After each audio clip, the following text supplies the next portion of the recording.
they're scary, they're dangerous. And that's why I've also been in the firing line for things that I say. Probably get cancelled for this podcast. That was Joey Carbstrong, and you are listening to Sinta with Soytheist. To support the podcast, please visit patreon.com/Soytheist. Welcome to the first ever episode of Sinta with Soytheist. Sinta is the Assamese word for thinking. Today, I'm joined by Joey Carbstrong. Joey, thanks for being here. Thank you very much for having me. Well, I don't think you need any introduction on this channel, so I think we can begin. But before we begin, I'd just like to say that we probably will agree on most of the things that we'll discuss here. So I'll try to play the devil's advocate on some of these so that we're not just sitting here having a good time. Anyway, interesting. So with that cleared up, let's get right into it. So Joey, there is this view that the reason that most people won't go vegan is because of the behavior of so-called militant vegans. And I would certainly imagine that people count people such as yourself and me amongst the ranks of militant vegans when they mention the term. Do you think there is any merit to that idea? Yeah, so I've encountered this. It started mostly 2018, the beginning of 2018, when I started to get exposed to like the mainstream and in the media, and they would always title the articles about me militant, vegan, militant. And then I started to try to analyze like what they actually meant by militant, because I was like, are we bearing arms here? Like, are we violently forcing people to do something here? Like, it's a very loaded word, militant. And then I was like, so I would always like sort of question what someone means by militant first. Like, is it that we're honest, direct? Is it the aggression? Is it the delivery? Is it the fact that we're out there with a sight? Like, so yeah, that always like struck me as an odd use of words, because everyone means something different kind of by that. But like, if we just go with like what I think they mean, which is that, we use maybe forceful language or, language that is very descriptive and, like murder and very direct. And I would consider myself direct, but that is my personality when I speak truths, all truths. And, I had to learn a bit of tact as I got, more exposed to socializing and things like this. But in terms of someone's behavior, right? Someone's behavior, not you disregarding something that is true because of someone's behavior. I always saw that as a cop-out and someone being dishonest, and basically that they wouldn't go vegan even if you were polite to them. Because they are looking for an excuse not to change their behavior or to take on the message. So I always kind of saw it as a sort of a little ticket out for them, like, oh, but you were mean. A vegan was mean, so now I'm going to disregard this accurate truth and continue abusing animals through my lifestyle. Because it's always like, well, if you were nice to me, I would have listened, and now I'm going to abuse all these animals for the rest of my life. But they were never going to change. So like, I always like people's honesty comes into question, like, because people who are honest with themselves would not straight away go, well, but otherwise you hear this. You're a bit rude, but what you're saying is true.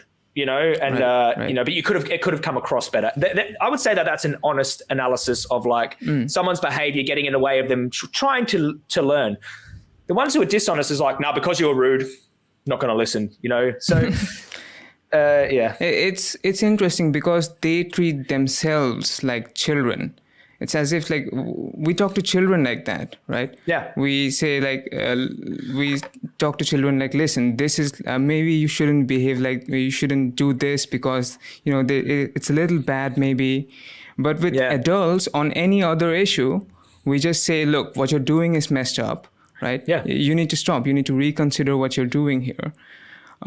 But the interesting bit here is that like people do talk like that on other issues, right? Yeah. And like no other issue seems to get as much hate as veganism. at least as it seems to me, at least in the Western world, right? Would you say that's accurate? Is the vegan movement like the most hated movement, social movement in the Western world? God, there was a stage where when I would have said that, but because the world has gotten so crazy right now with different topics taking the forefront, I don't know. I mean, I could definitely say it's up there. And I think it's one where like it's one of those movements where like you can ridicule. Anything goes basically when you're talking to a vegan. Like you can threaten to kill them. Oh, I should run all those vegans over in my car. Oh, we should chuck the vegans in a gas chamber, and everyone laughs. And it's like any other move. If you said that, you would be like looking at getting in big trouble. But like it's almost like anything goes, and like people can send threats and like openly threaten you as a vegan, and because we do represent such a small minority. And why are we? Is the question why are we so hated, or are we the most hated? So because I'm like not in the West, like here I can certainly say like that veganism is not the most hated movement, because people don't even know what veganism is. Like when I first went vegan, right? People thought I was like mispronouncing vegetarian. That was the situation. But I would like to know if it is the case right now. So you'd say right now it's not that clear. It's not that clear, but there was a point in time when I would say probably, yeah. Right. And why do you think like veganism is right up there? Because like when you advocate for something like, let's say, being against racism, like people now seem to disagree on what racism like really counts for racism. But like if you're just against racism, no one has any problem with that. Why is it that people, when you say you're against animal cruelty, why do you think people take an issue with that? Yeah, because it's mainly because they want to defend their habit, and because it compels them to change. Like because you don't see it with forms of animal cruelty that don't compel them to do something about, like that they don't have direct control over in their lifestyle. Like if there's like, oh, they neglected that pony, they didn't feed that. Oh my God, that's horrendous animal abuse. But when it's like, well, a pig was killed in a gas chamber, it's like, whoa, you're forcing your beliefs on me now. Like, look at these militant vegans. It's like, it's because they have to defend. They have this defense mechanism trying to defend, their continuing their habits, because for them it must feel like this huge change that has to happen, and they want to try to either dig their heels in. They're either going to do two things: dig their heels in, or be honest and change. So, yeah. I reckon that's where it stems from. So it's interesting because like this is like the one social movement where you actually have to like do something like significant in your daily lifestyle. Maybe like maybe there are some beliefs that you change in other issues, but in here there's something you need to change every day. Maybe that's the reason. Yeah, because you can say you were against racism and you don't act racist, right? And you start analyzing, people is that that these are the things you could do to not be racist. You start looking into things, but when you're if you can't say you're against animal cruelty and pay lip service to being against animal cruelty while you're eating meat, you just can't. Those two things are in direct opposition of each other. So it's one where you have to change to be consistent with what you say. And I think that's where the like cognitive dissonance and the discomfort comes in, and then they just direct that hate to the vegan for pointing it out. And it's not it's not every vegan though. It's the ones that say something about your bad habits, right? And like the thing is that in my experience, most people when they go vegan, right, they are like that, right? They will say something, right? Most vegans, or at least they have an opposition to it, like, and they're more direct. And some vegans gradually change from this and become like a milder version of that. They are not as direct, right? They become like almost numb to it. Do you think that that is a sort of symptom or a sign of growing up? Would you say that's growing up? Yeah. So like at the start, people come out the gate like, this is animal abuse. And then they're like, I honestly, I can speak from my experience, but I can't tell you how everyone ticks because you'd have to get inside their heads. Because if you look at someone like Gary Yourofsky, he was like that. He almost got more to the very end. Like he got more hectic towards the end. And we could almost say that it started to go, it was starting to be a little bit reckless maybe. He got to a point where, like, I love Gary, would never speak against Gary. I just felt like, he fought for so long and it just started to go a little bit more heavy and heavy and heavy, until he stopped. I think maybe with me personally, like when I first started, I was, an ex-gang member and I would swear a lot and I didn't develop normal social skills. I didn't go to school. I left school when I was 15 and I was around violent gangsters. And so when I come out and seen animal abuse, I would just be like, I would say it how it is and a bit more, and it was pretty aggressive. And I didn't take people making fun of animals. One of the worst thing I hated was not the indifference as such, but it was the people who ridiculed animal cruelty, and I would wish horrible things upon them and karma and publicly as well. Like, but then I kind of I had this realization one day, and I was like, I'm swearing, carrying on my channel, and one day a friend of mine's stepfather actually said, I've been watching your videos. And I was like, really? So then I started to think about how far reaching my videos were and who was actually going to come across them.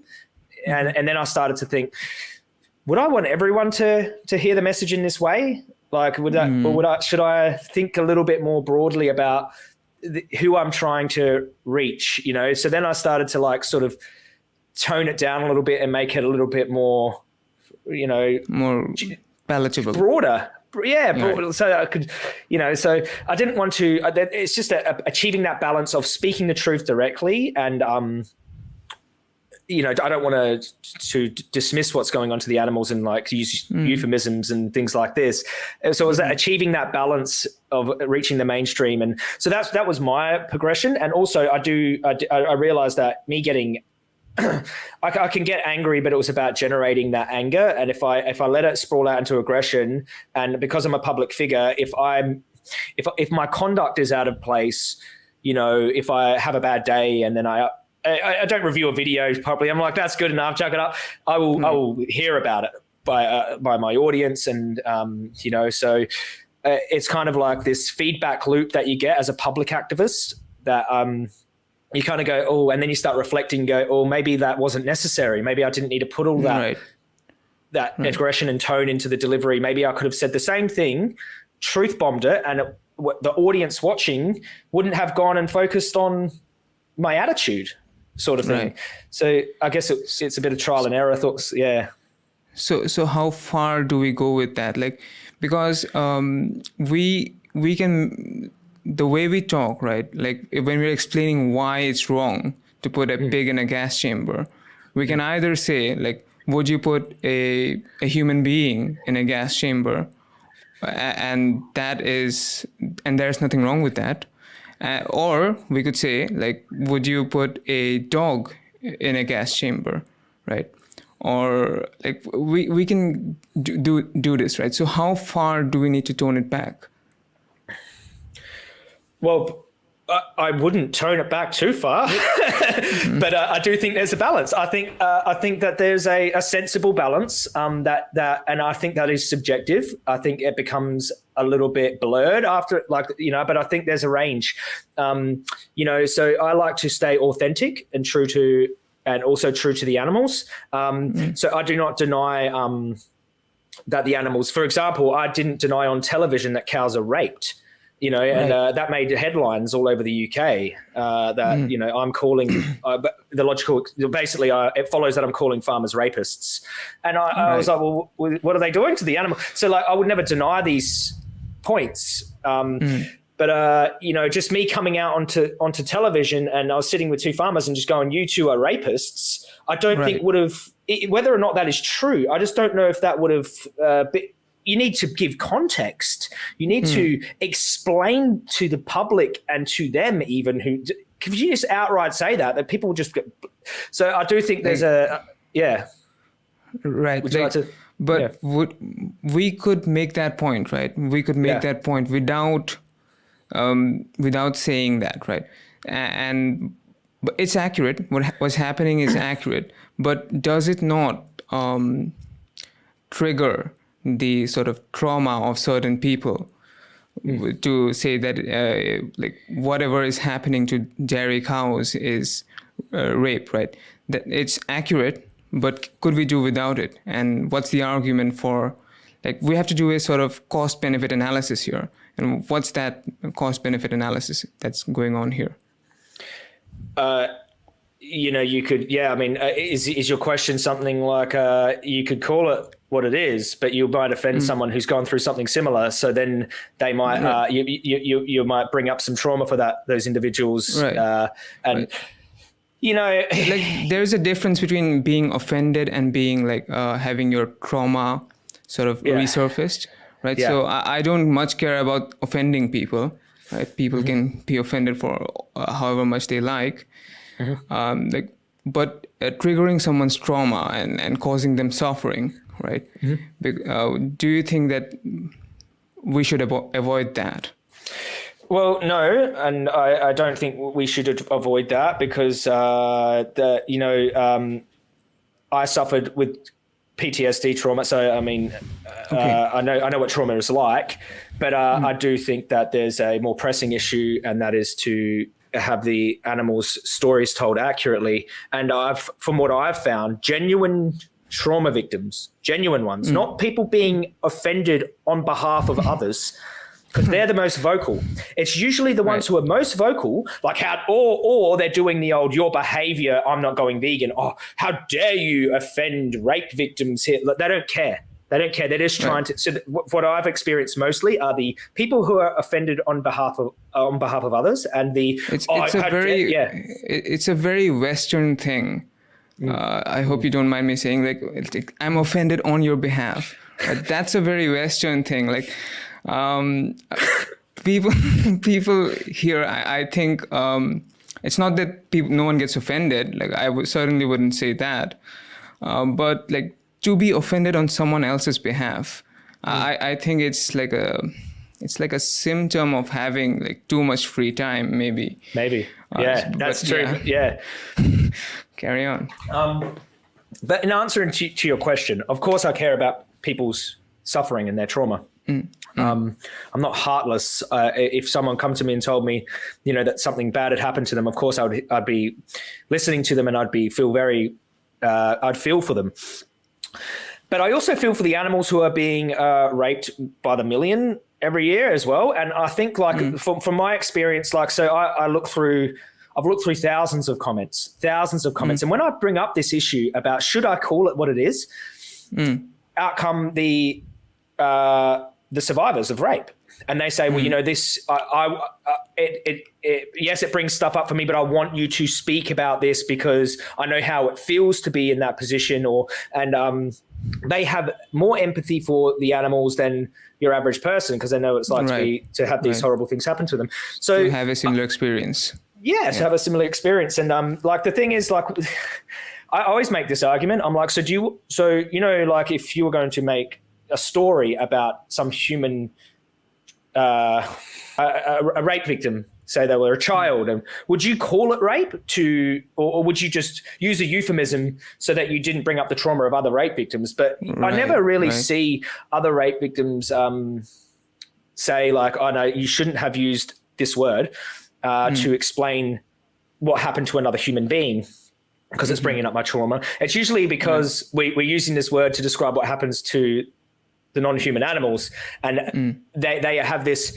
It comes from like, how dare you use this word to describe what happens to them when this only applies to the superior human race, and I think that's where it stems from usually, because otherwise they wouldn't be able to use the word on TV when they discussing crimes that happen. They wouldn't be able to, just use language. Right. That's what I think. If it traumatizes people, it traumatizes people regardless of the victim, right?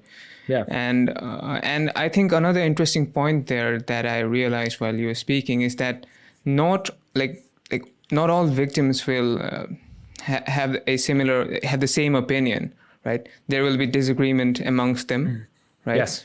So if you're going to say listen to these this group of people, there is no one opinion that they hold, right? And so it can't be on the basis of listen to them. It has to be on the basis of who is making the most sense. So I suppose that's a valid thing to do. But anyway, what I wanted to also discuss about this approach is it pushes a lot of people away, it seems, right? Whether there is more people, or whether you're bringing in more people or less people, it certainly does seem to push a lot of people away, right? And would you say that is accurate? Does it push a lot of people away? To call using the just accurately describe something. Just militant veganism, so-called militant veganism in general, instead of just a mild sort of very toned down message for veganism. Does militant veganism push more people away? It's a very complex question, actually. I think when you start thinking about this, because I do think there are thresholds that need to be met for it to just be push so many people away that it's just pointless. But I think if what you're saying is true and accurate, by virtue of those things, and you have evidence for it, I just think that the power of if you were making stuff up, I think that you're going to be, you're just pushing people away. And if there's no intelligence by the way that you deliver these things, and they're just blanket statements that aren't delivered strategically, at all, then I think that there is a threshold that to which it just becomes ineffective and just scattergunning words. Right. Yeah, I think they need to be delivered. When I describe the rape that happens in the dairy industry to the cows, I do deliver some context. I do deliver either it precedes or follows with context, so that people know why I'm calling it that. Especially if you're reaching people who've never heard this, we expect them to know why it's rape. Right. Otherwise, they just think that the farmer is doing something sexual for his own sexual pleasure to the animals. But if you so that's why I think it's important. If you're going to, sometimes you don't have time. That's fine. Don't have time. That's cool. You don't have to be perfect. No one's saying to be perfect. Right. But in terms of pushing people away, I would almost say that it has the opposite effect. It has, with me, it stimulated so much media. It was incredible. It was a crazy, the biggest year of my life in 2018, because I was direct, because I was in the UK, the land of the cup of tea and the politely spoken people. When I'm Australian guy, I was very direct to whoever. I didn't know who these media personalities were. I didn't know anything about them. I was just speaking for the animals, how it would usually. And that it did the opposite. It actually generated a lot of media, and people might say, well, that wasn't very good media. But I think that, people have enough, especially people are wised up to the media's tricks now, especially these days, especially the last year. They become wise to the way the media sensationalize and things like this, but they want to come and look anyway. They come and look, and it generated positive media. I will say this though. So in answer to your question, I don't think it's always true, but I think there's a threshold where it could, and I think that you need to be intelligent and, give appropriate context. And I don't think we should avoid using the words, although I often do, because, if you want to be a public activist and use social media, if all you're saying is these 4 words all the time, your stuff gets flagged. Right. If you're too hectic, you won't be able to reach an audience. And, right.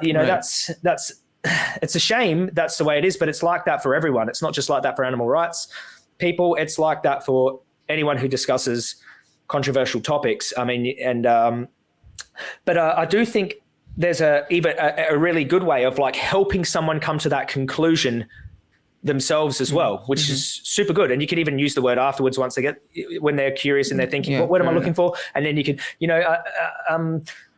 right. I think. Would you say like there's this thing that people have a more vocal negative reaction than they do a positive reaction?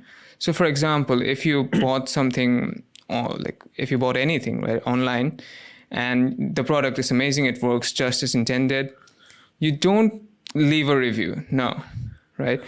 You leave a review when the product is bad, right? So if someone doesn't like your message, right, then they will say, oh, how dare you, right? But someone who takes in your message, they won't say, well, Joey Carbstrong was amazing on TV, he has turned me vegan just now. No one really does that. Like it takes a moment to settle in, and while they're sitting there silently, the negative feedback is extremely loud. I don't know if you'd agree with that. Like, would you say that's an accurate hypothesis at least? Like, is it a possible scenario that's happening? I mean, the comment section isn't a very good reflection of, if you look in my comment section, especially on Facebook, it is a cesspool. It is cancerous. It is disgusting. It is like a meeting of the worst in the world who just come in and just, it's crazy, dude. I actually, if I want to feel like crap, I just go in my Facebook and start reading the comments. Right. Especially when I often get 1 million views on my videos on Facebook, right. because it scatters all over the internet. And it's because of these commenters, because they're all commenting, all their friends. It's amazing Facebook's way it spreads things, because the controversy in the comment section is what helps it spread. So, but then I have to rewatch it, and I'm like, why are there so many negative comments here? I just think they're sharing it in groups, and all their pals are commenting, and so. But when I go out into the streets in the UK, and like people come up to me, hey, I eat meat, I watch your videos, love all your videos. Oh, I'm thinking about this. Like these seeds get planted, and change happens in stages. And in terms of my reach, like versus the negative comments, like they are so vastly different, like I'm reaching and getting all of these views and only getting, 1,000. Seems like a lot, but really compared to the pool size, it's not that many.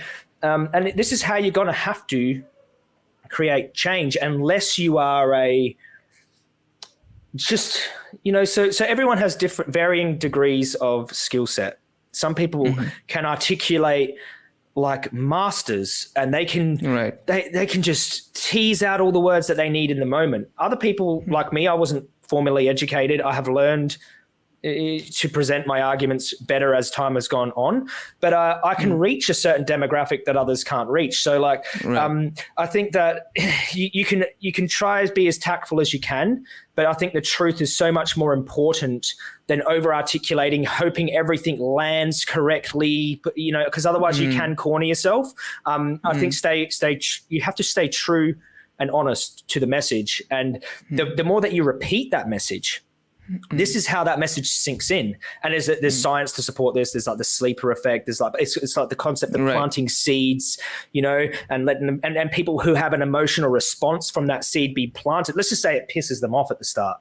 Well, they had an emotion associated with this message. That message they're going to remember that message. That seed is going to be pronounced. And then later on, they might see someone like, I often call myself like the radical flank of like Earthling Ed. You know what I mean? So they say, come across my videos, oh, that guy's so aggressive. They go and see, oh, Earthling Ed, he's much better. Same message. It's the same message, dude. It's the same message delivered differently. That's interesting because another related point to that, I think, is that the group that we're like talking to here, right, is so diverse. It is literally the entire world, Yeah. right? 99% of the world. So because they are so diverse, I think it sort of takes different kinds of activists and advocates to reach different kinds of people. So for example, if you came, like when I was not vegan, right? If you came up to me and told me, oh, look at that poor animal, where is your kindness? Where is your heart?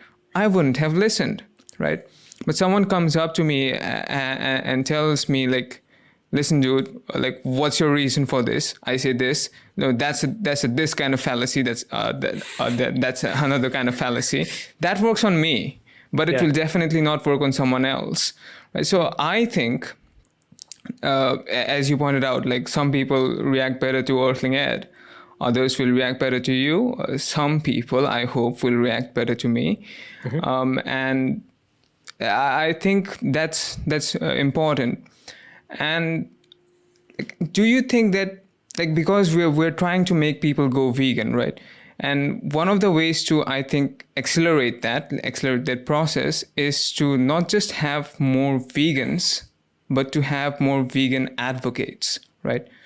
Do you think there is a certain approach that is more likely to make people vegan advocates rather than just passive vegans? Because I think I heard you say that at some point that veganism is a non-action. Yeah, it is.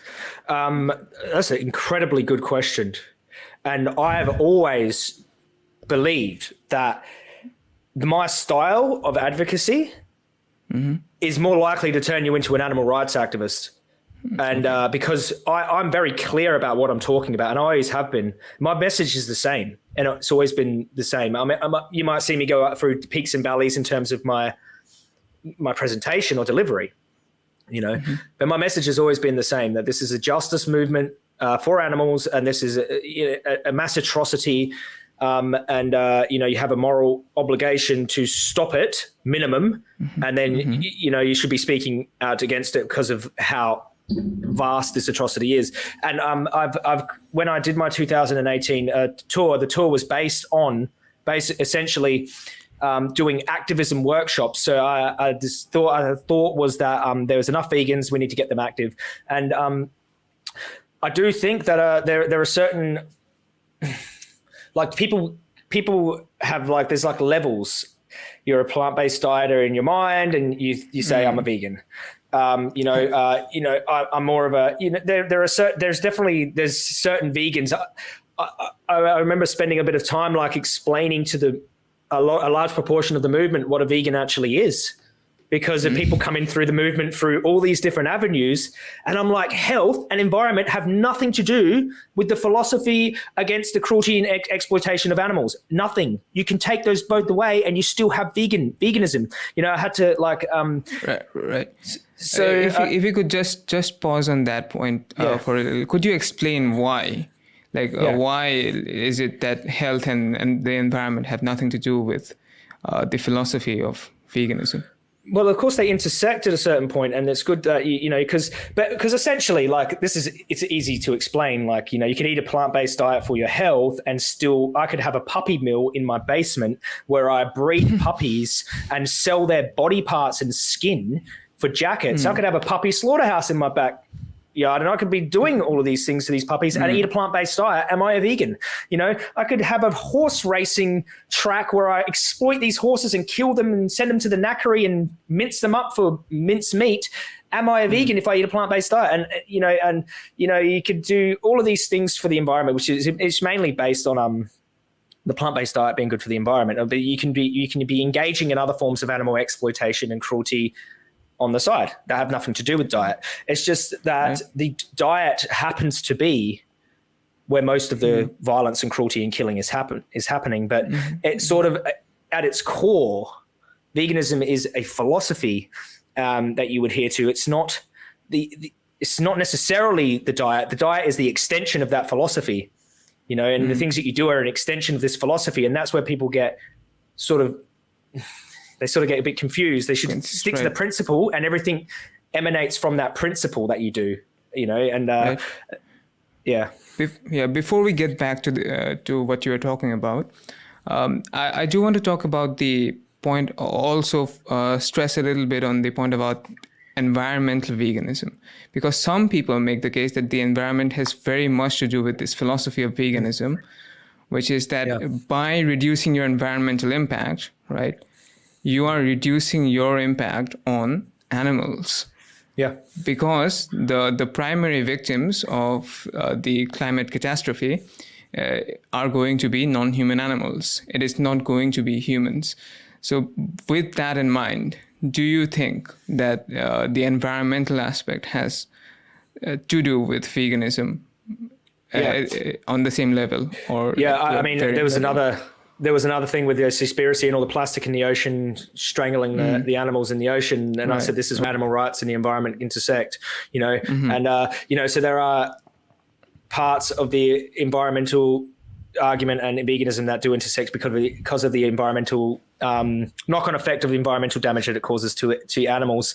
But there are, you could even make the case that looking after human health is good for animal rights, because less animals will have to be tested on in labs to make way for human medications to treat people. So you could make cases for both. I think the environment one is much stronger. Stronger than the health one. It's much closer. But I think the this direct slavery and mass killing of animals is much more principally veganism, and then the environment a close second because of the kind of knock-on effect of our choices. It's almost like a secondary effect, although direct. It's not as direct as exploiting and killing. You know what I mean? Right. It's somewhat like the fact that climate change, while it will primarily affect non-human animals. Next, the next sort of victims of the climate catastrophe will be like developing countries, right? Yeah. It will not be developed countries, but that doesn't mean that like caring about the environment, like reducing your environmental impact is now somehow similar to comparable to, let's say, not dropping bombs on developing countries. Like these are kind of, I think that's the sort of analogy that we could draw here. But anyway, getting back to your point, I'm sorry I took you off your train of thought, but you were talking about, but you were explaining what it means to be a vegan to like a huge part of the movement. And do you remember what you were saying? I'm sorry for taking you off.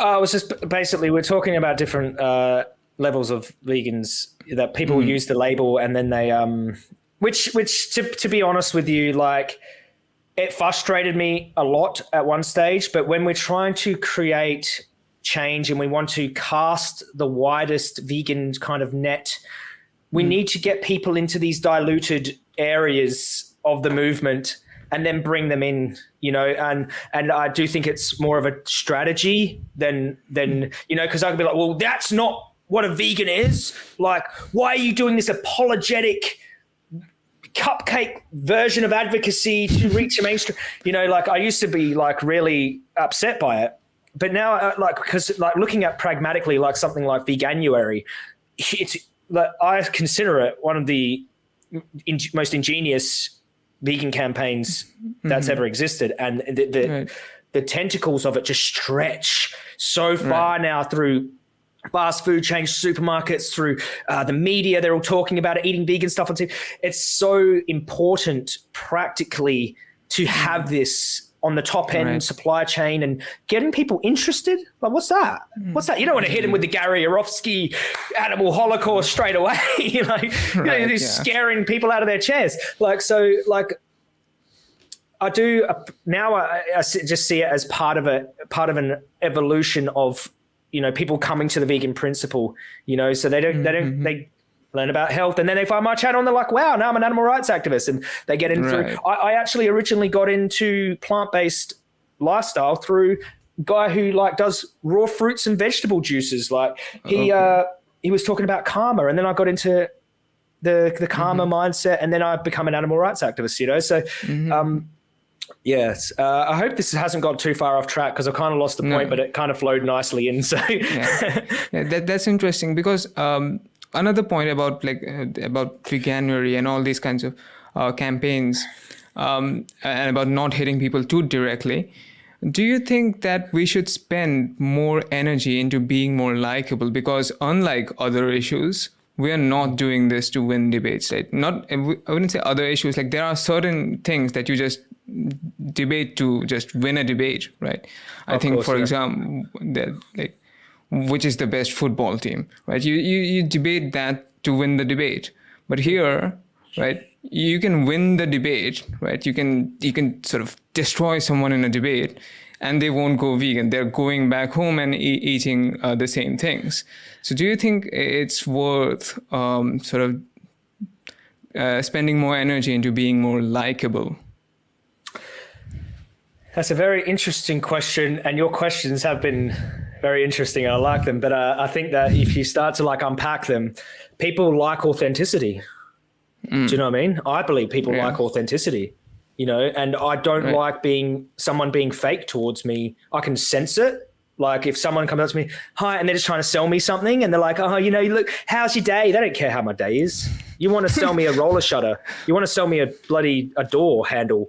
Like you don't care about, I can feel it. And if I'm out on the streets, like, you know, I'll just go straight up. Have you seen this before? Do you eat animals? Like it's cruel, isn't it? You're paying for that, eh? Like, you know, I don't say, oh, can you give me some money? Like, you know, you know, so I just think, I do think there are things that you can do. Like, again, there's a threshold. I believe there's a threshold and a balance that needs to be made between being authentic, speaking the truth, right? And being a likable character, like not being so arrogant and angry and aggressive that you're just pushing everyone, even the people that agree with you, away, like your friends and colleagues and other people in the movement, and you're just there on your angry hill, just shooting everyone down, you know? So I do think that it's a grave mistake to focus on being liked over the truth and over what's really happening to the animals. Because, you know, I could have lost, there was debates happening about things in the movement. I could have lost friends, but I thought I'm going to be truthful and authentic here, and I could lose some friends over this, but I'm going to just speak the truth, you know. But you know, and sometimes I just think, like, should I say this? Oh, this could cause people not to like me, but that's just my position. And like, you know, so I don't think you should focus on being liked. Although I can see the utility in being a very likable figure. But I'll tell you right now, no matter how liked you are now for what you do, like you might be the biggest superstar singer in the world, right? And incredibly liked. As soon as you start saying to people the truth about what they're causing, you're going to have a large proportion of them come back at you the same way they come back at every other vegan activist. So, I mean, I just think that you know, if you try to be liked with this message, you know, you could be in for a bit of a surprise, like, because you could be as nice as you want. You could be as articulate as you want. You're always going to get this pushback and this. So if you go, well, maybe I should do something else to be liked more by these people as well. And then you just start pushing yourself into this corner of silence, of like worry, of concern over being liked. But yeah. Yeah. Like, so we're trying to get people. So it's about we shouldn't focus that much on being likable. And we're trying to get people to change their habits. So that's the reason why we're even talking about this. Another sort of movement that tries to get people to change their habits is the sustainable fashion movement, right? You shouldn't buy from fast fashion brands. You should get clothes from sustainable fashion, clothes that are produced sustainably. But they don't seem to get the same kind of hatred or same kind of opposition, I say, as we do. Why do you think that is? I honestly don't know if they're as outgoing as the animal rights movement. I just don't see that sustainable fashion movement being as outgoing and as like this is a social justice movement. This is a big movement of justice, like across the world. Like, I mean, there's they do ask people to change their habits, and then people, but I don't often see people them being held accountable on the streets, and there being these big campaigns, I really don't know, and I really can't answer that. I don't know if I can answer that question. Could it be because the sustainable fashion movement mostly is concerned with opposing, because fast fashion, as far as I understand it, I've not looked too deep into it, but as far as I understand, it's because fast fashion employs child labor, it employs slave labor, so that kind of stuff. Right? So people want the sustainable fashion movement. They want this to stop, right? And my hypothesis is that people already care about children. People already care about children. People already care about humans being enslaved. So when you say to them, look, here's what you do to stop your contribution to that, they say, oh, is that so? Okay, I'll do it. Ours, I think, is a different one, because you say, look, here's what you do to stop your contribution to putting pigs in gas chambers. And most people's reaction, I think, but why should we? Why should we try to stop putting pigs in gas chambers? What's wrong with that? It's the food chain, though. Maybe that's why. It could be a possible reason. Like speciesism driving it. They don't care about the animals enough, and they do care about. They don't really care about the victim, right? Because I think this claim about that I often hear about the fast fashion industry. The sustainable fashion movement is trying to get people to change their habits, but they don't get that hatred. I think it might be because they're just providing a solution instead of pointing out a problem and then providing a solution, which is what the vegan movement is doing. Really? I mean, what do you think? That's interesting. They would have to provide they would have to talk about the problem. I obviously, I think people already know that this is a problem, right? They're just pointing it out that this is a problem. Right? Yeah. And then saying, here's the solution. Yeah. In our case, we're saying, look, that's a problem. That is not that this is the problem. That's a problem that needs to be solved. And here's the solution. And the issue is that people don't really care about the problem to begin with. Because we have to go, well, here's why you should care about animals first. Right. Yeah.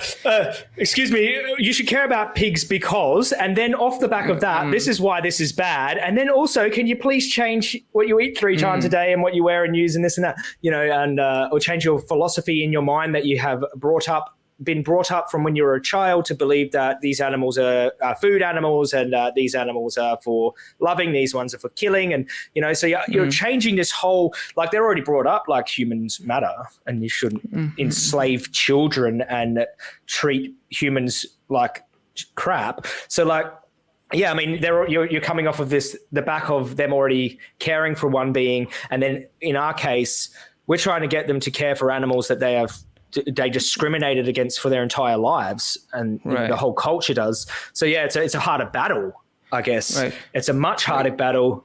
Yeah. The perspective that I'm seeing here is because I suppose I suppose that's changed in the last few years, but last couple of years. But outside the West, sort of, it has always been the case that there are certain movements which are much, much more hated than the animal rights movement. It's not even close, right? If you advocate, if I advocate for animal rights here, people are going to mock me for sure. But no one's coming to my doorstep and shooting me in the face, right? Which does happen with other movements, right? There are atheist bloggers in even my own country, even in India and Bangladesh, where people will show up to your doorstep and off you go. So I think like because like people, I think it's a difference in whether or not you care about the victims. I think this view that veganism is the reason that vegans are so hated is because of their own behavior. I think is a sort of very Western perception, which just falls apart when you come outside the West. But going off on the back of that, I just sort of made a comparison, didn't I, between humans and non-humans, which is what vegans do a lot, right? Some vegans do a lot. You do it often. Like we say, like the reason that putting pigs in gas chambers is wrong is the same reason that, for example, the Nazis putting Jewish people and Polish people and so on in gas chambers. The reason for both of them being wrong is the same, although the victims are not the same, but the reason for them being wrong is the same. Like we do that. How is that a valid comparison? Like because the victims are so different in this case, how is it that could possibly be a valid comparison? Yeah, I mean, like, it's interesting that it's even a comparison. It's literally almost identical actions. That it's just the victims are different, you know, and you just mentioned that. It's just like sometimes I say that it's not even a comparison. It's just there are things that are almost identical that happen. That happened in, like, if you mentioned the Holocaust in Nazi Germany, the Nazi, right. Yeah, like the gas chamber for one is almost like, if anything, the gas chambers they use today are much more efficient, and you know, there's many things that are well. There's another one, the euphemisms. You know, like Nazis would call it euthanasia when they were mass killing people. Euthanasia, right. Like they would, you know, they had like the discrimination is one thing. We got speciesism in one court, and then we had you know, anti-Semitism in the other, or you know, racism or other forms of discrimination are a big driver for these human atrocities. You know, you've got the propaganda, you know, the anti-Jew propaganda, and in animal agriculture, it's the humane, and they're put here for us, and they don't suffer, and you know, there's all these propaganda. So there's many things that are almost identical. They're a bit different. You know, I think obviously that what happens to the non-human animals is vastly worse. I mean, these animals are treated like nothing. They're mass bred, they're mass slaughtered, and then they're eaten and fed to children and cooked outside on the patio on barbecues, and there's no regard for them at all. There is no regard for them. And no one, you have to try to convince people this is an atrocity. You have to try to convince them that this is bad, you know? So, yeah, it's, I often just say that in many cases it's not even a comparison. It's just the animals are different. And I think when using like a word, the description of that word is like, so the word Holocaust is like slaughter or destruction on a mass scale, and it's completely accurate to use that word. I understand that it can be emotive to people and just bring up images of Nazi Germany, but then we could even look to Nazi Germany and see many similarities. You know, so yeah, I guess yeah, that would be my answer to it. Right. That's a good answer. But like, even if that comparison were valid, right? Because again, we're not doing this to sort of win debates. Yeah. Is it an effective thing to do, right? To say that this is a Holocaust? Getting into debates about what's effective, you know, I think it depends. It really depends. You know, if you, I honestly saying, what are you pointing to when you say this is a Holocaust? Like if you're showing them pigs struggling in gas chambers, getting stabbed in the throat one by one, and you could just say, and you point to that and you say this is a Holocaust, you've given them enough visual context for them to understand what you mean. You know what I mean? You could say the victims are different, but this is a Holocaust. You know, I think that the problem arises when you don't give enough context to what you're saying, and you make short statements with not enough context. So people, oh, what are you saying? This is what I learned in school.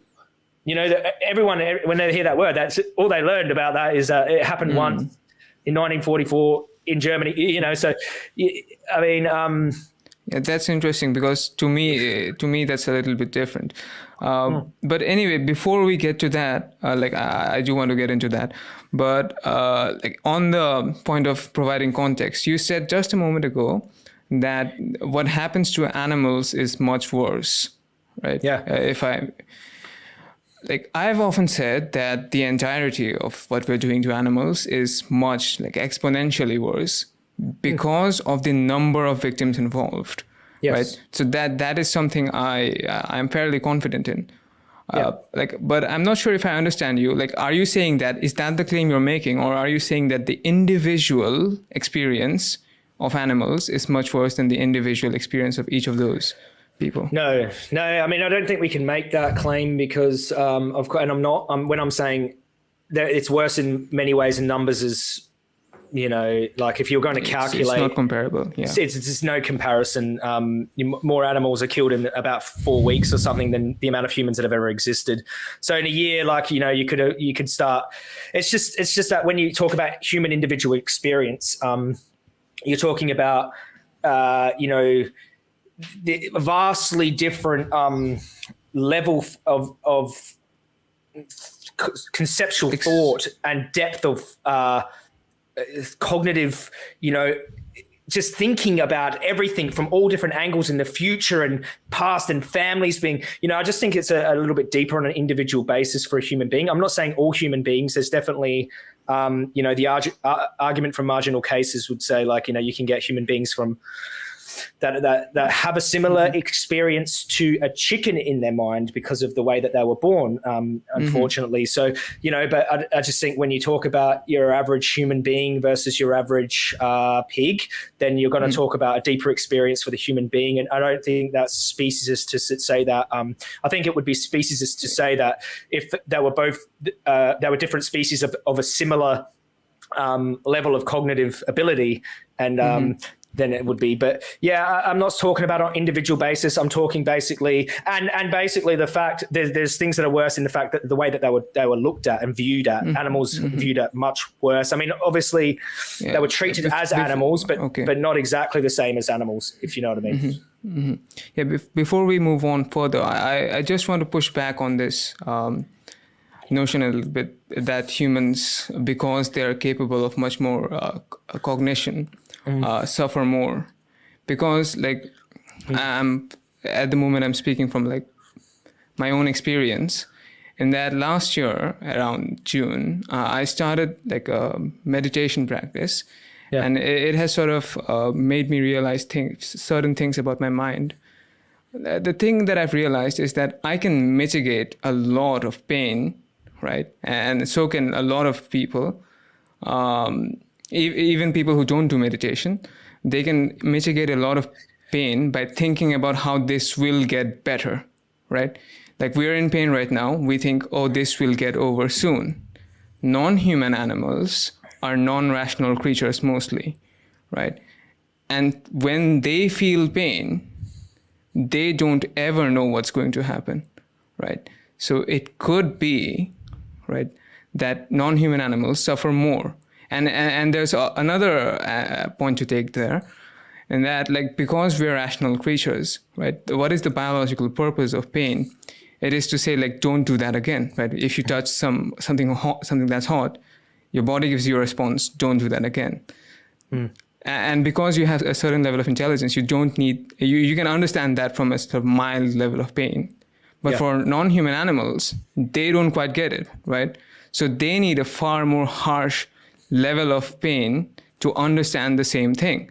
So as far as our understanding of biology is concerned, it must be the case, or it probably is the case, that non-human animals might feel more physical pain. And because they can't mitigate their suffering by thinking about how this will get better, it might be the case that they are also suffering more. What do you think of that idea?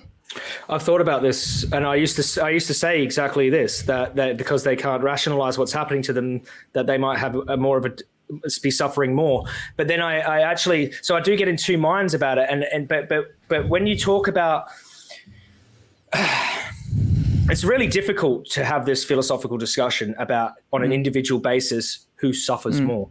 And just when you take a human being from civilization who's had this level of comfort, and then you take them and you put them in some concentration camp, some slave camp, and then you separate their children from them, and then, versus a pig, and I just feel like like a pig is almost like a toddler in their mind.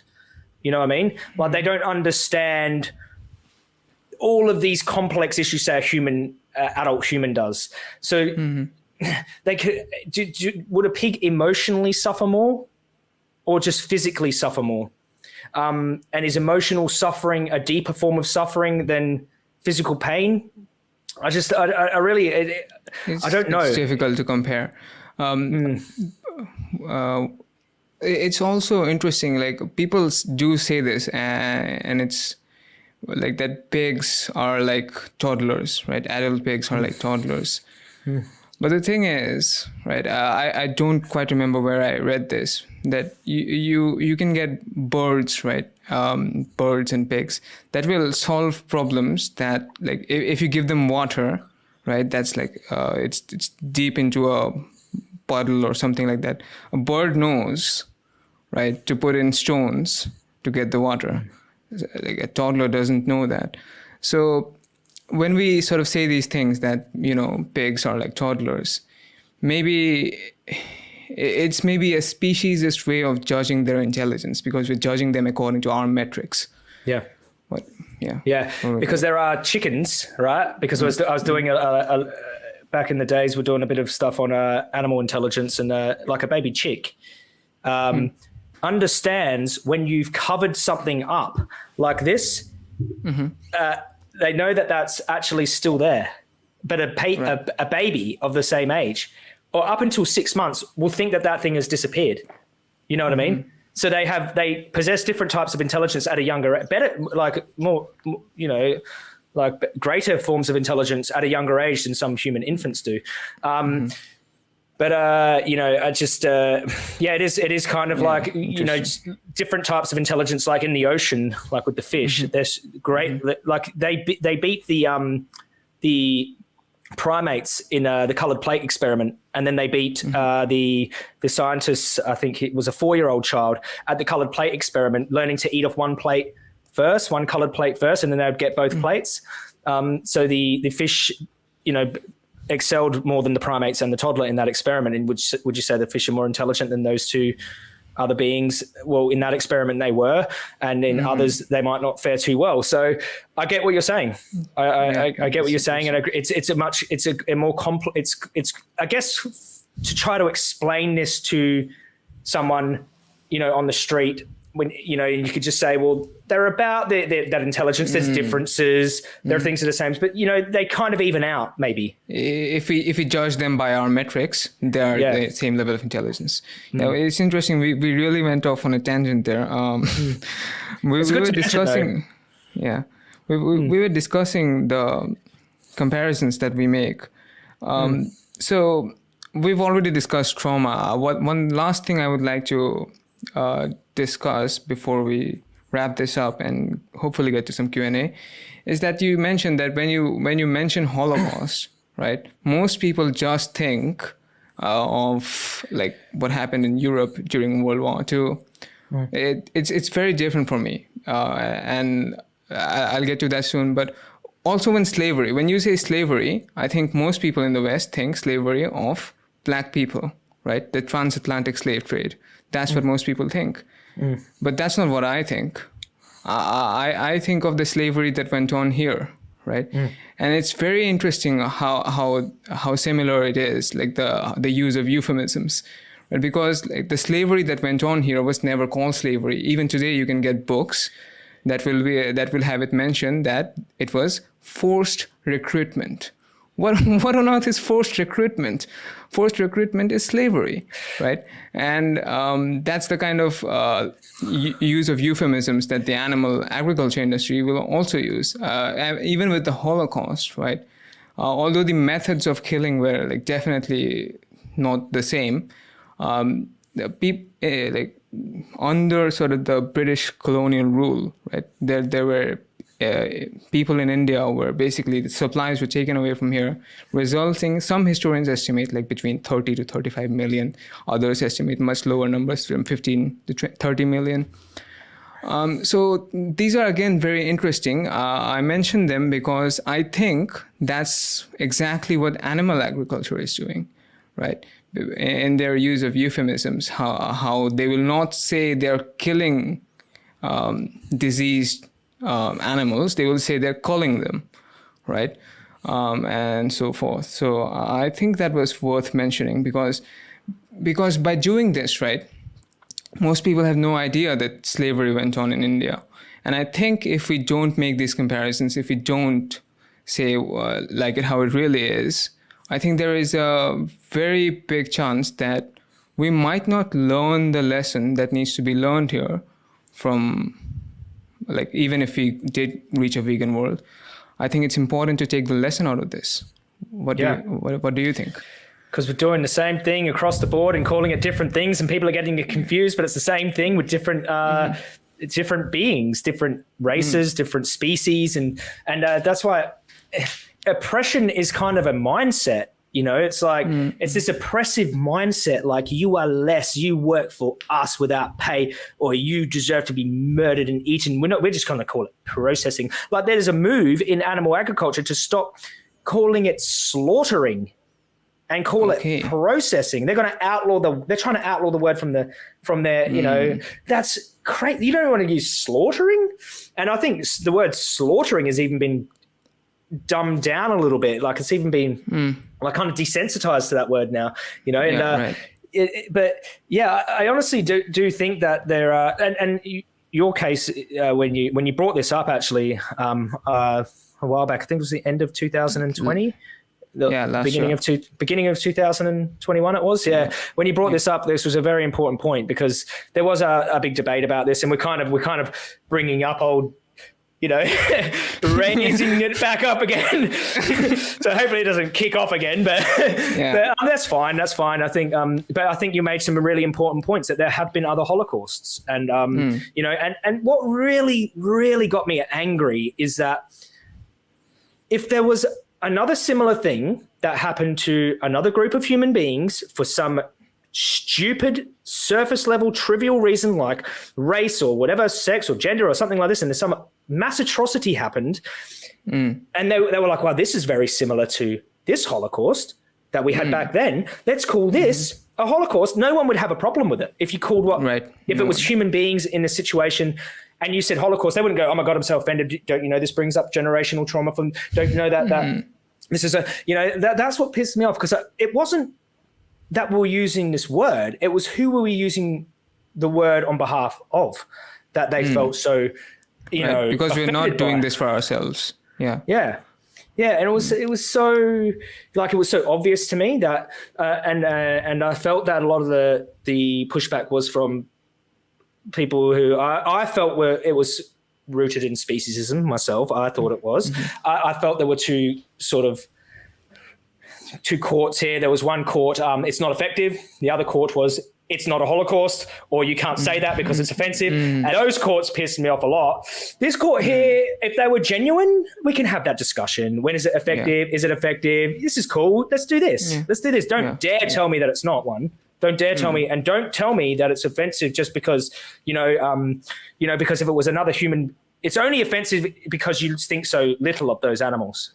But if it was human beings who were like trait equalized, you wouldn't get offended if we called it a Holocaust. And I think, look, using accurate words is important.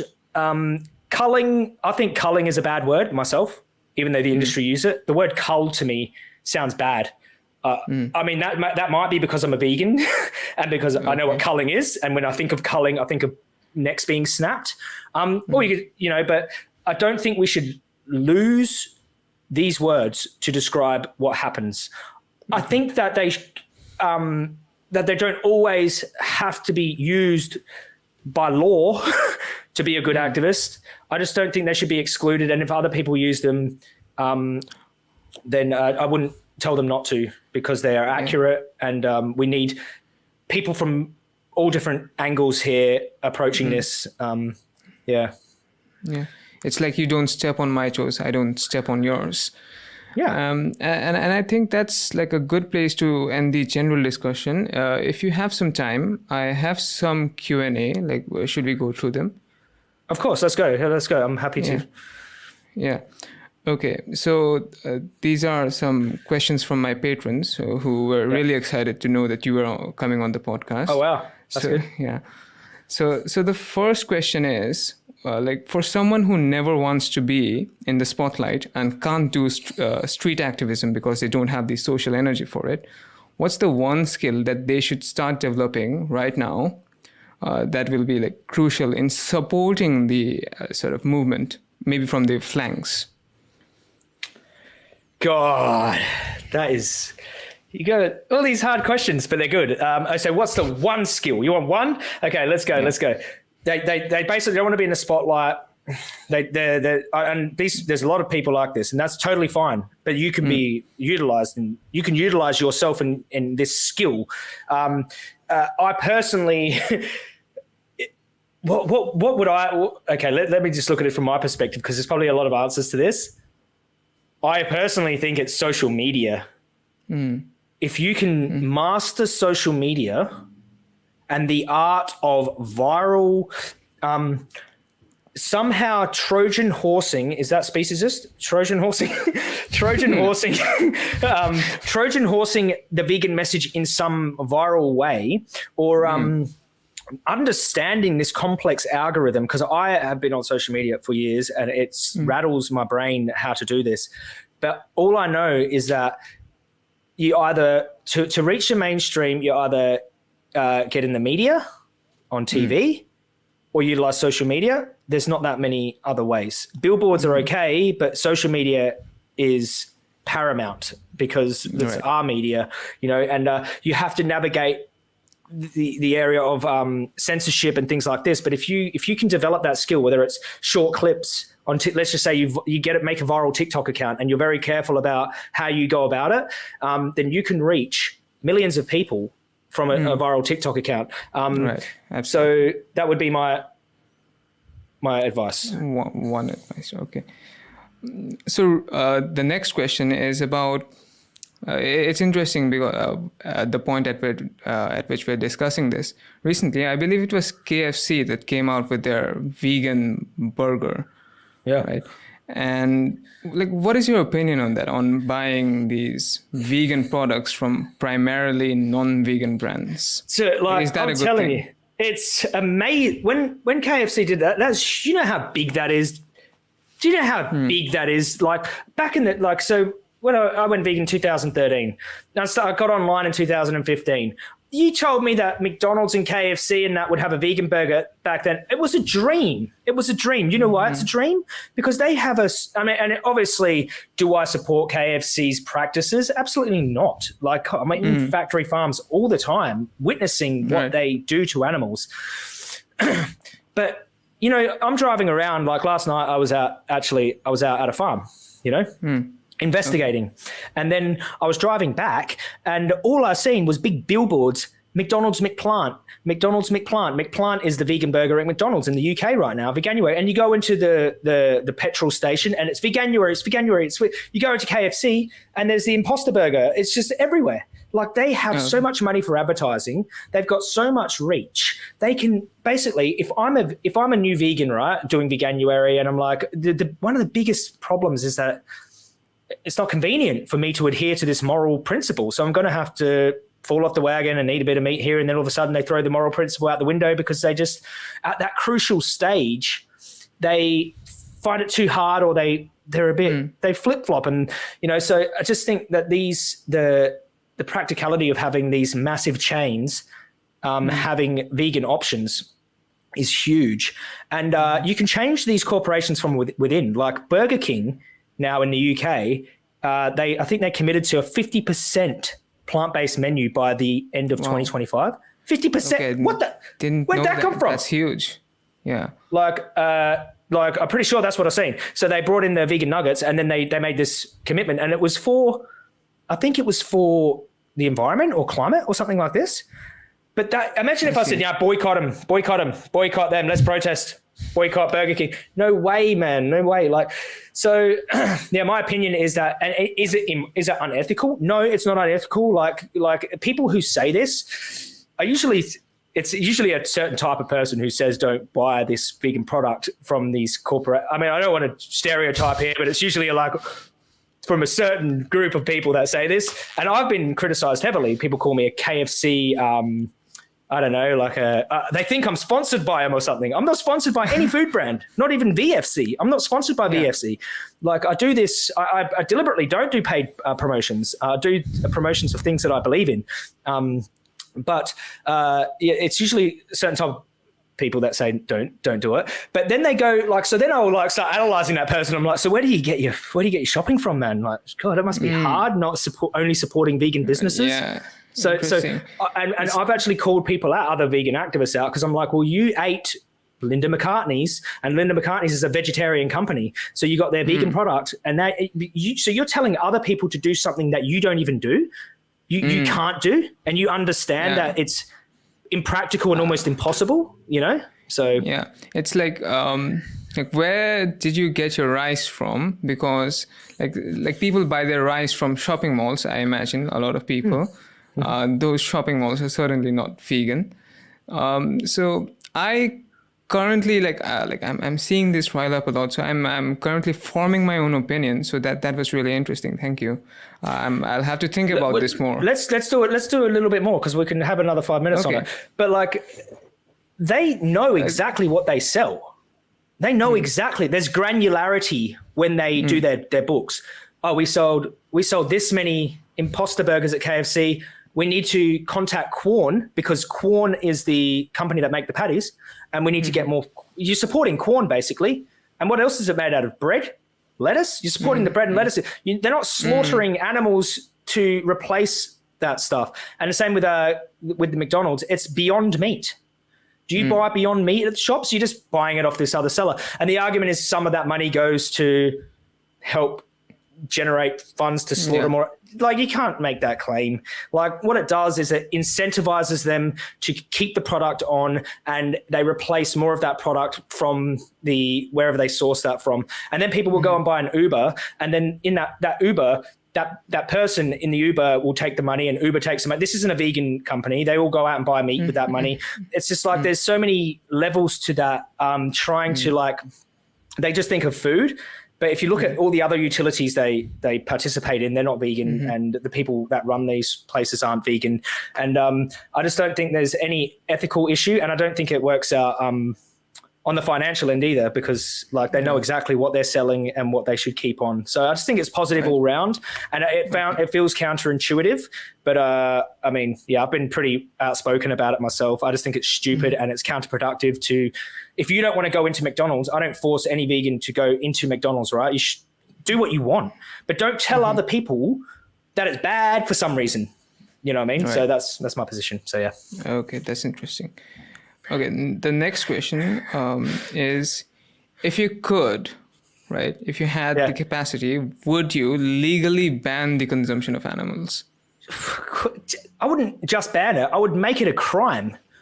I would make it a crime to not only purchase it, but to supply animal products. I would make it those two things a crime. Right. It's interesting because here in India, the government does do that with a certain kind of product. Do you know what that is? No. No idea, right? They do it with beef, right? So you're not in certain states. Oh, yeah. Okay, yes. But the thing is, didn't work out that well. No. Right? Didn't work out that well, because it then goes into like, people don't agree already with what you're doing here. So it kind of builds up a lot of tension. So the sort of opposite viewpoint here is that we should first get more people on our side, because currently we're just 1%. So do you think do you mean, that changes? so would I legally ban it right now? Yeah. I still think, right, if you legally ban it across the board, right, and you phased it in, and then you made it. No, like ban it now. Like it's a complete stop. Well, yeah, practically you couldn't do that. You could, like if you could hypothetically. Oh yeah, in a hypothetical situation, if I could ban it, and then those animals would hypothetically just disappear somehow, and then we outlawed it across the world. And if I had that power, I would do it. Of course I would. I get what you're saying about like one product in a country that they already have massive dairy industry, India, like they're massive exporters of beef and leather. They're exploiting all these cows and then killing them offshore or whatever. They have the underground. Do they have underground slaughterhouses there? Yeah, where you ban it, right? When you ban it, right, then these sort of underground ones sort of develop. Of course, that's the problem. And the same, but it's the same problem in the human context. I mean, you outlaw child slavery, it still happens. Like it's not like it's against the UN to have any slavery. I think it's worldwide. I mean, they still have sex slaves in the UK, but it's outlawed. If you get caught, you go to prison. It's not going to stop. Like banning animal products doesn't stop animal products, but it enforces it would force a lot of people to stop, and then it would criminalize it too. It would criminalize the exploitation and killing of animals. Should people get the same time in prison for killing an animal? Well, I don't know. That's like opens up this big Pandora's box of like discussion, but I do think that it should be banned and it should be illegal, and I don't think you should be allowed to buy it. Like because you're supporting that. So basically, if you found out that there was this illegal operation happening where they were enslaving people for as long as they were productive, doing some type of work, then they were killing them and selling their bodies for, I don't know, illegal research or something, and you went and paid for products out of there knowingly, I think that you should be arrested for that. I don't think you should be. Yeah, so that's the same sort of logic here. Yeah. Right. Interesting. Okay. We have just 3 more questions. So like this one's about your personal activism. Like you visit a lot of slaughterhouses and these farms, and like a lot of people will get nightmares and sort of trauma just by watching footage online. I personally have never watched a documentary about veganism, not one, because I can't deal with it, right? Of course, that's fine. Yeah, I understand. Yeah, and like, how do you deal with that? Because you're seeing it in person. How do you deal with that? I don't really have a choice, I feel, in my mind. I do have a choice, but in my mind, I haven't given myself that choice, whether or not I can deal with it or that. I just basically have just made a decision, and I'm very committed to this decision. And I also think I'm a different type of person. Like, when you have some type of corporation or, just use the army as an analogy. You don't not everyone in the army is out in the field fighting, or generals, commandos, and you got people in administration, so like they're all without the administration, the army falls apart, kind of thing. They need all of these different important people. So I feel like my character is suited to be on the front lines in there doing things that they're traumatic, they're scary, they're dangerous, and that's why I've also been in the firing line for things that I say. Probably get cancelled for this podcast in some way. I don't know, but there's this like certain characters are good for certain roles, and I think they gravitate to those roles naturally. When you let people to their devices, they gravitate to the roles that their character is good for. And I've deliberately, there's a saying like, don't ignore suffering, move closer to it. You know, and I think that I think the key is what's going on in these places.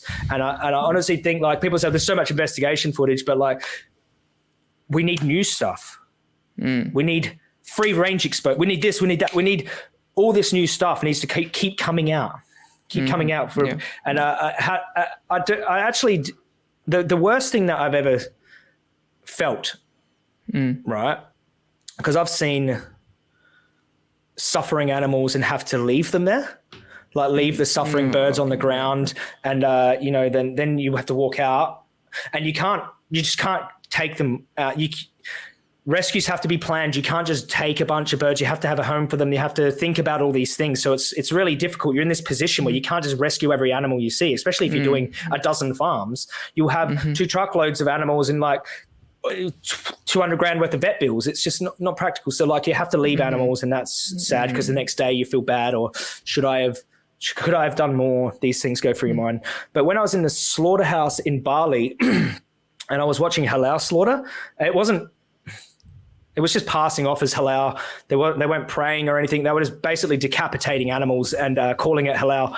And the seeing that horrible, because I actually blurred it, which I shouldn't have blurred it for YouTube, but I did blur it. They saw the animal's head, and then the animal was trying to breathe and vomiting out of this hole, and blood was spraying on me. It was really, really graphic, and I was actually terrified of the people who were slaughtering them too, because we're there by ourselves, and you know, so it was a really traumatic experience.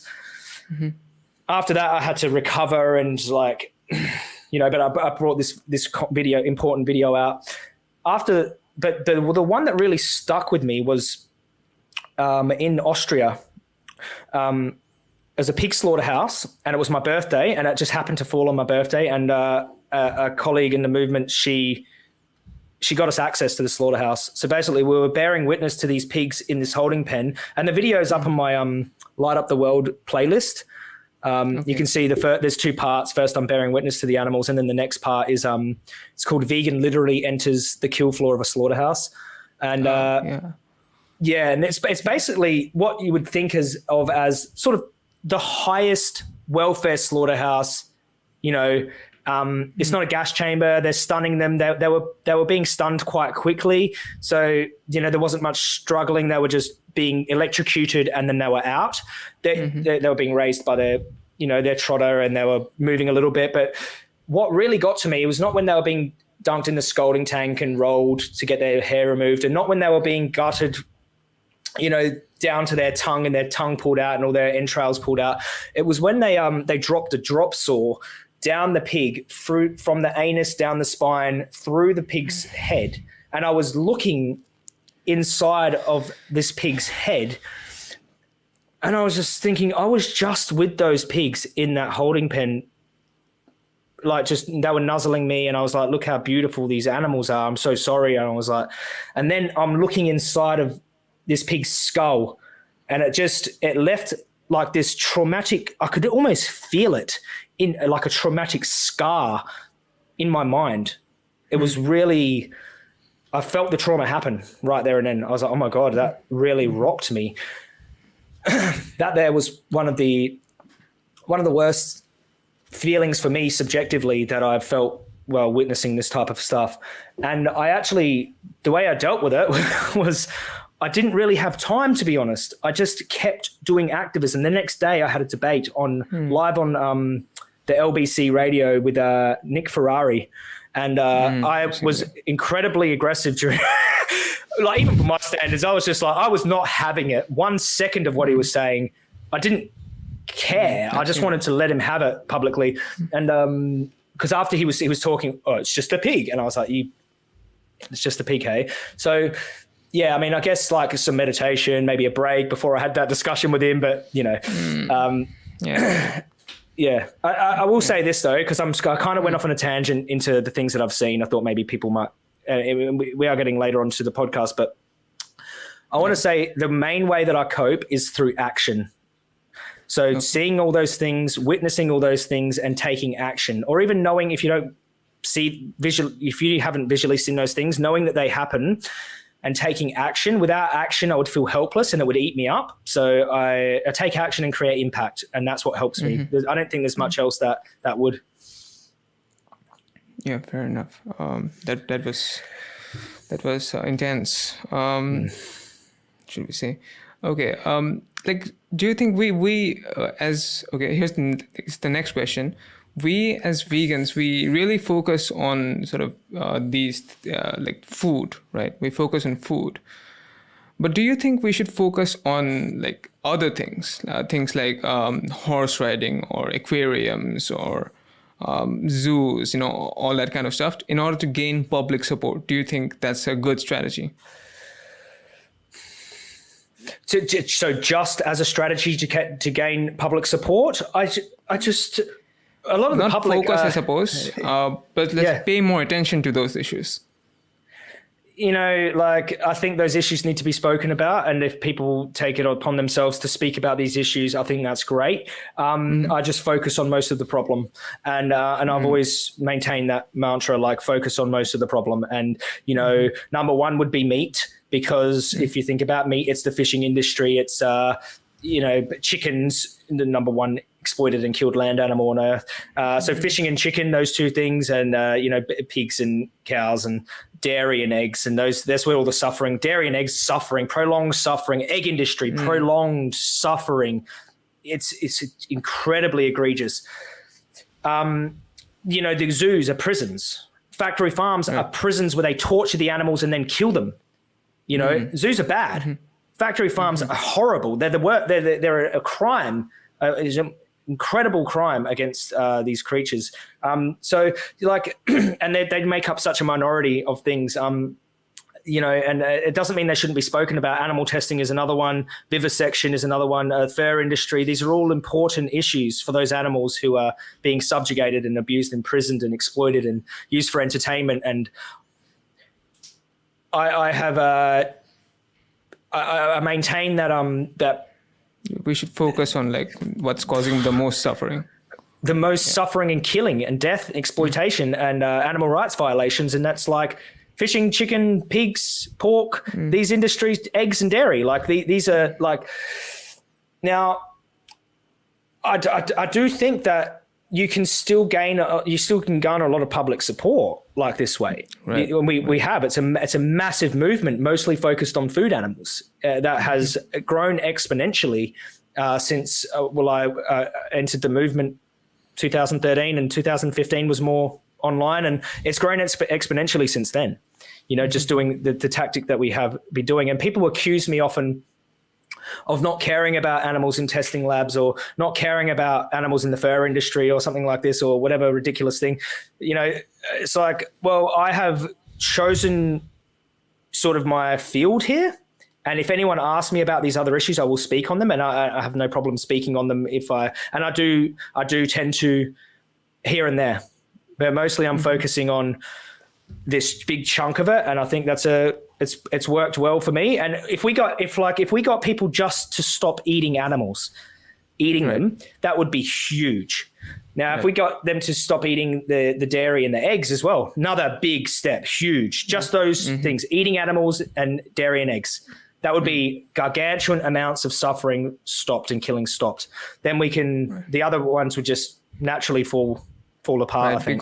Because for them to stop doing that, they have to realize the moral worth of animals, and once they realize that, the rest naturally follows.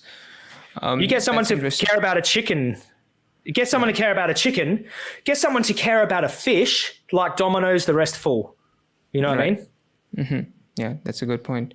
You just mentioned about how much the vegan movement has gained momentum since when you joined. And this kind of leads us nicely to the final question, which is, how do you see the future of veganism in the sort of next 5 to 10 years? I see it growing exponentially, and it's sort of taking this snowball effect, like of it getting bigger and bigger, and the more it gets bigger, the faster it gets bigger.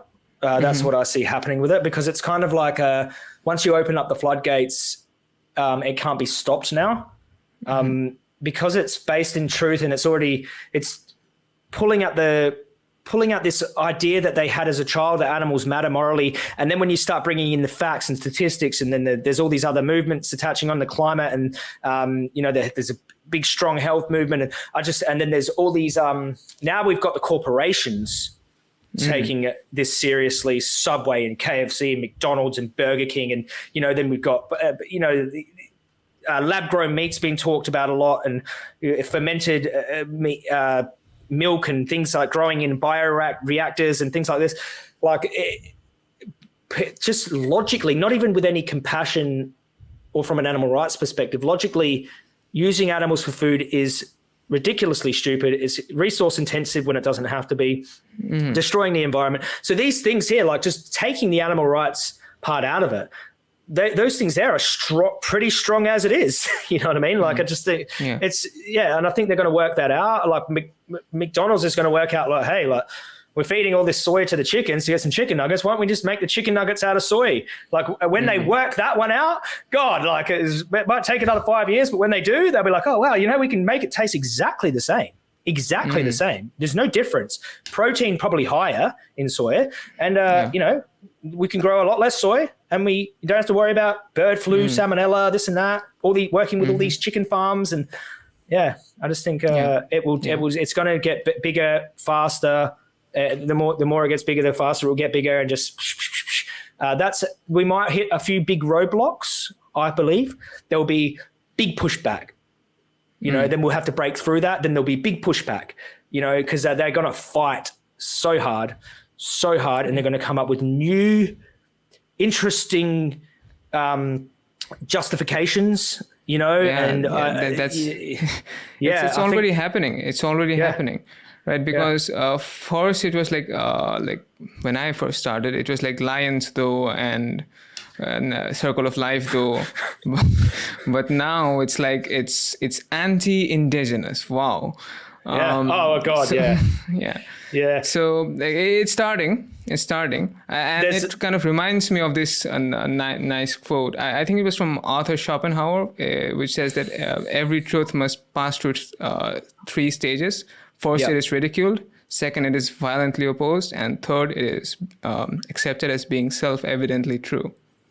Yeah. And I see people going through the cycle of 3 stages all the time. I'm like, oh yeah, he's ridiculing me. He's there. They are, they're violently opposing me. Okay. And people go, no, you know what, Joey? I've been watching you for a year, hated you so much that I kept watching you. And now I'm a vegan, and now I'm an animal rights activist. It's like people will eventually realize that we were right all along. I just think that there's a bunch of weird conspiracy people out there, like, oh my God, you're